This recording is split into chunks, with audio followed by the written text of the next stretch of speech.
Hi, welcome back to Learn French with Nadia. French for beginners. Hi, in today's lesson, I'm gonna teach you some basic French vocabulary for beginners. Part 2. Let's begin. Good afternoon. Let's see how to say good afternoon in French. Bon après-midi. Bon après-midi. Bon après-midi. Bon, good. Après means after, midi, noon. Bon après-midi. Good night. Bonne nuit. Nuit means night. Bonne nuit. Bonne nuit. Miss. How to say miss in French? Mademoiselle. Mademoiselle. Mademoiselle. We call for unmarried women. Excuse me. Excusez-moi. Excusez-moi. This is formal way.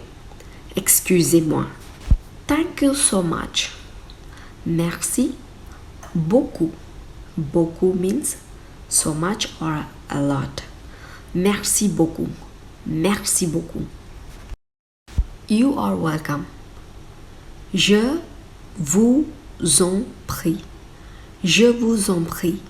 Je vous en prie. This to say in a formal way. See you later. À tout à l'heure. À tout à l'heure. À tout à l'heure. See you later. See you this evening. À ce soir. Soir means evening. À ce soir. À ce soir. See you Monday. À lundi. À lundi. See you Monday. The weekend. Le weekend. Le weekend. Same pronunciation with hyphen. Or without hyphen also you can write it. Le weekend. Next week. La semaine prochaine. La semaine prochaine. La semaine prochaine. I hope you like this video, and this video will be so helpful for beginners to learn vocabulary. And we'll see in next lesson les pronoms sujets, subject pronouns.